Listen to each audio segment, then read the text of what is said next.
नमस्कार। मैं हूं राजेश मेहतानी और आप देख रहे हैं शॉर्ट कैप्सूल। आइए आज जानते हैं कि रेरा में कंप्लेंट करने के आधार क्या क्या हो सकते हैं, यानी कंप्लेंट फाइल करने के ग्राउंड्स क्या क्या हो सकते हैं। तो रेरा में कोई भी कंप्लेंट डिफरेंट इंस्टेंसेस के आधार पर दो डिफरेंट जुरिस्डिक्शंस में की जा सकती है। एक तो अथॉरिटी को कंप्लेंट कर सकते हैं और दूसरा एडजुडिकेटिंग ऑफिसर को कर सकते हैं। पहले अथॉरिटी को देखते हैं। जो स्टेट रेगुलेटरी अथॉरिटी रेरा अधिनियम की धारा 20 के अंतर्गत गठित होती है, उसमें वो केसेस देखे जाते हैं जो एडजुडिकेटिंग अफसर नहीं देखते। अर्थात वो केसेस जिनमें प्रतिकर दिए जाने की मांग की जाती है, कॉम्पनसेशन दिए जाने की मांग की जाती है, वो केसेस अथॉरिटी द्वारा नहीं देखे जाते। जिनमें कॉम्पनसेशन दिया जाना है वो एडजुडिकेटिंग अफसर या न्याय निर्णयन अधिकारी देखेंगे। रेरा अथॉरिटी को यह अधिकार है कि वो पेनल्टी इम्पोज कर सकते हैं, ब्याज देने के लिए कह सकते हैं, दंड ब्याज भी जिसे हम कह सकते हैं, या प्रोसिक्यूशन रिकमेंड कर सकते हैं, या किसी प्रोजेक्ट को जो रजिस्टर्ड नहीं था, यदि वो प्रोजेक्ट एलिजिबिलिटी रखता है रजिस्ट्रेशन की और प्रमोटर ने नहीं कराया था, तो उसको रजिस्ट्रेशन कराने के लिए आदेश दे सकते हैं। इसके अलावा जो प्रमोटर रेरा में पंजीयन कराते हैं, रजिस्ट्रेशन कराते हैं, उनको रजिस्ट्रेशन सर्टिफिकेट ग्रांट कर सकते हैं। इसके अलावा एजेंट्स का पंजीयन कर सकते हैं, उनको सर्टिफिकेट ग्रांट कर सकते हैं। किसका सर्टिफिकेट? Certificate of registration. और इसके अलावा वो जो प्रोजेक्ट पंजीकृत हुए हैं रेरा में, जिनका रजिस्ट्रेशन हुआ है, उसमें अधिनियम में जो कंप्लायंसेस दी गई हैं उनको इंश्योर करने के लिए जो जो कार्रवाई है वो कर सकते हैं। दूसरा जुरिस्डिक्शन है एडजुडिकेटिंग अफसर। इनको हम हिंदी में न्याय निर्णयन अधिकारी भी कहते हैं। एडजुडिकेटिंग अफसर वो अधिकारी होते हैं जो अधिनियम की धारा 71 के अंतर्गत डेजिग्नेट किए जाते हैं, और ये सिटिंग या रिटायर्ड डिस्ट्रिक्ट जज से कम लेवल के अधिकारी नहीं होते हैं। एक प्रकार से हम कह सकते हैं कि जुडिशियल अफसर होते हैं। तो इनका मुख्य रूप से काम होता है कि यदि कॉम्पनसेशन के लिए कोई अगर कंप्लेंट आई है जिसमें कॉम्पनसेशन दिए जाने की मांग की गई, तो उसमें इनका काम होता है कॉम्पनसेशन को एडजुडिकेट करना, उनके क्लेम्स को एडजुडिकेट करना। तो अब इनके थोड़ा और आगे बढ़ करके देखते हैं किन किन आधारों पर हो सकती है। एक तो हो सकती है डिले इन पोजेशन, यानी कब्जा दिए जाने में देरी। ये अधिनियम की धारा 18(1) के अंतर्गत हो सकता है।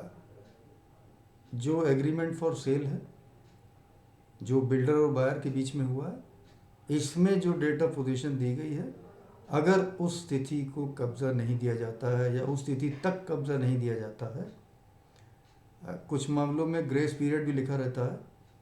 इस ग्रेस पीरियड को एक्सटेंशन ऑफ टाइम से कंफ्यूज मत करिएगा, उसके बारे में हम अलग से बात करेंगे।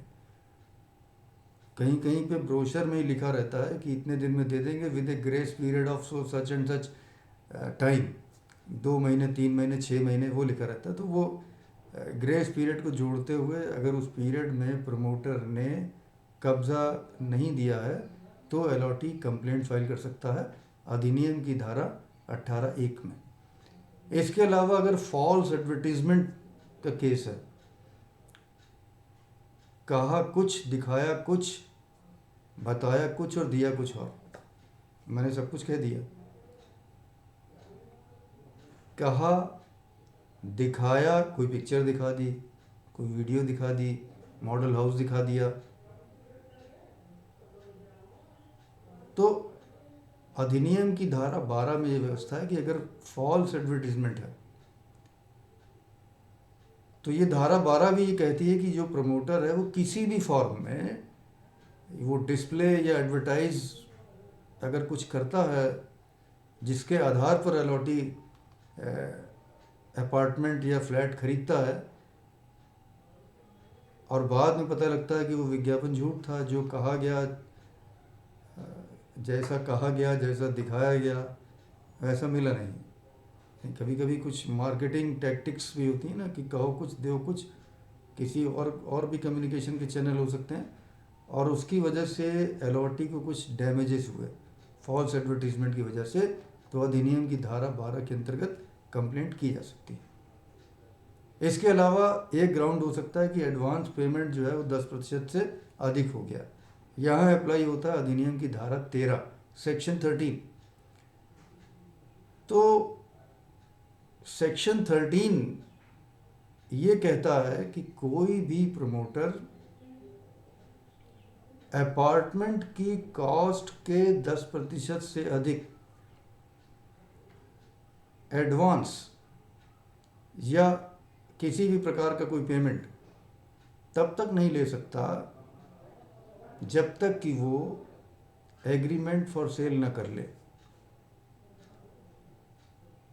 एग्रीमेंट फॉर सेल किए जाने से पहले 10% तक पैसा लिया जा सकता है। उदाहरण के लिए, अगर फ्लैट की कॉस्ट 50 लाख है, 50 लाख, तो 5 लाख तक प्रमोटर बिना एग्रीमेंट फॉर सेल में एंटर किए ले सकते हैं, लेकिन उसके ऊपर 1 रुपया भी नहीं ले सकते जब तक एग्रीमेंट फॉर सेल ना हो जाए। और अगर ऐसा हो जाता है तो उस प्रमोटर के विरुद्ध शिकायत का आधार बन जाता है अधिनियम की धारा 13 के अंतर्गत, कि इन्होंने मुझसे एडवांस अपार्टमेंट की कॉस्ट के 10% के ऊपर ले लिया, लेकिन अभी तक एग्रीमेंट फॉर सेल नहीं किया। इसके अलावा एक शिकायत का ग्राउंड ये हो सकता है कि no registration of an ongoing project. अधिनियम की धारा 3 में ये कहा गया है कि कोई भी प्रोजेक्ट जो डेट ऑफ कमेंसमेंट पर चल रहा था, उसके पहले से चल रहा था, अब आप कहेंगे डेट ऑफ कमेंसमेंट क्या है, तो डेट ऑफ कमेंसमेंट है 1 मई 2017। तो 1 मई 2017 अर्थात कमेंसमेंट डेट पर जो प्रोजेक्ट चल रहे थे, जिन्हें इस तिथि तक कंप्लीशन और ऑक्यूपेशन सर्टिफिकेट नहीं मिला था, उन सभी प्रोजेक्ट्स को रेरा में पंजीकृत कराया जाना था। उनको कहते हैं ऑन गोइंग प्रोजेक्ट। इसके अलावा जो प्रोजेक्ट 1 मई 17 के बाद प्रारंभ हुए, उन्हें तो कराना ही था। तो 2 प्रकार के प्रोजेक्ट हो गए ना, on going project, new project. तो अगर कोई ऐसा प्रोजेक्ट है जो ऑन गोइंग प्रोजेक्ट की श्रेणी में आता है, और आप देखते हैं कि कोई प्रमोटर ऐसे प्रोजेक्ट्स को ये बताकर कि ये पुराना प्रोजेक्ट है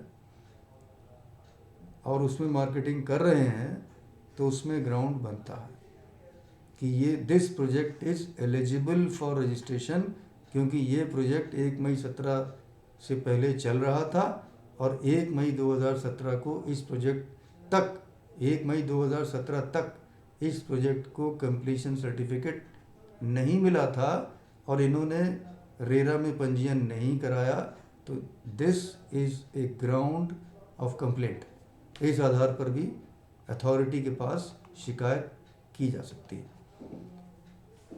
एक ग्राउंड हो सकता है अधिनियम की धारा 14(3) के अंतर्गत कि अगर प्रोजेक्ट में कोई स्ट्रक्चरल चेंज कर दिया, स्ट्रक्चरल चेंज इन प्रोजेक्ट और अनसॉल्व्ड डिफेक्ट इन वर्कमैनशिप। अधिनियम की धारा 14 में जो प्राविधान दिए गए हैं उसका अनुपालन किए बिना यदि कोई मेजर स्ट्रक्चरल चेंज कर दिया गया, माइनर तो हो सकता है, मेजर क्या है, जिसमें हाइट या एरिया इसमें परिवर्तन हो रहा, उसको हम कहते हैं, एक थंब रूल समझ लें कि जिसमें हाइट या एरिया घट या बढ़ रहा है या परिवर्तित हो रहा है, तो उसको हम कहते हैं मेजर स्ट्रक्चरल चेंज। अगर वो कर दिया गया बिना प्रक्रिया पूरी किए तो ये आधार बनता है। इसके अलावा 5 साल के अंदर जो डिफेक्ट लायबिलिटी है यानी अगर कोई स्ट्रक्चरल डिफेक्ट आता वर्कमैनशिप का या कोई और क्वालिटी का इशू होता है या स्ट्रक्चरल डिफेक्ट आता है और प्रमोटर को शिकायत करने के 1 महीने के अंदर प्रमोटर से ये अपेक्षित है कि वो बिना कोई पैसा लिए, कोई अतिरिक्त पैसा लिए 1 महीने के अंदर उसको ठीक करेंगे। अगर ऐसा नहीं होता है तो फिर सेक्शन 14 है, इसके अंतर्गत कंप्लेंट की जा सकती है, ये भी एक ग्राउंड बन सकता है। इसके अलावा अगर रॉन्गफुल कैंसिलेशन हो सकता है तो ये अधिनियम की धारा 11(5) है। इसमें कहा गया है कि अगर निरस्तीकरण किया जाना है किसी आवंटन का, किसी अलॉटमेंट का, तो वो निरस्तीकरण जो terms and conditions agreement for sale में दी गई हैं उन्हीं शर्तों के अधीन, उन्हीं टर्म्स एंड कंडीशंस के अधीन ही कैंसिलेशन हो सकता है, उसके अतिरिक्त नहीं। यदि कोई प्रमोटर ऐसा करते हैं तो अधिनियम की धारा 11(6) में रॉन्गफुल कैंसिलेशन के आधार पर कंप्लेंट का आधार बनता। इसके अलावा possession given without completion certificate, ये भी कंप्लेंट का आधार हो सकता है। अधिनियम की धारा 11(4)(b) 11(4)(b) के अंतर्गत इसमें यह कहा गया कि यदि कोई प्रमोटर अलॉटी को बिना कंप्लीशन सर्टिफिकेट प्रदान किए, अगर वो मांगते हैं तो वैसे तो बिना मांगे देना चाहिए, और सीसी हो जारी ही नहीं हुआ तो ऐसा पोजीशन तो लॉफुल नहीं है, तो कंप्लीशन सर्टिफिकेट के बिना पोजीशन नहीं दिया जाना चाहिए, कंप्लीशन सर्टिफिकेट के बाद ही कब्जा दिया जाना चाहिए। तो कंप्लीशन सर्टिफिकेट ये इंश्योर करता है कि प्रोजेक्ट जो है वो जो अप्रूव्ड प्लान थे, जो सैंक्शन प्लान्स थे, उसके अनुरूप ही भवन का निर्माण हुआ है, उसके अनुरूप ही जो स्पेसिफिकेशन थे उसके अनुरूप हुआ है, और यदि सीसी के बिना कब्जे दिया जाता है तो ये एक आधार है, इसके आधार पर भी रेरा के सामने कंप्लेंट की जा सकती है।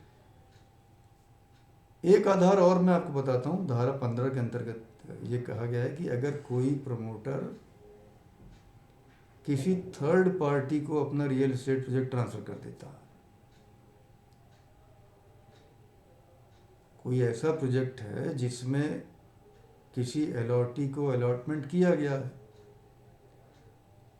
और प्रक्रिया पूरी किए बिना किसी थर्ड पार्टी को सौंप देता है कि मैं व्यापार बंद कर रहा हूँ, मैं इनको बेच के जा रहा हूँ, ये नहीं चलेगा। धारा 15 में ये कहा गया है कि वो पहले 2/3 अलॉटीज की कंसेंट लेंगे और उसके बाद फिर रेरा से परमिशन होगी, तभी किसी थर्ड पार्टी को रियल एस्टेट प्रोजेक्ट ट्रांसफ़र किया जा सकता है, इसके अतिरिक्त नहीं किया जा सकता। तो यदि ऐसा हो रहा है तो ये भी कंप्लेंट का एक ग्राउंड बन सकता है। आज यहीं तक।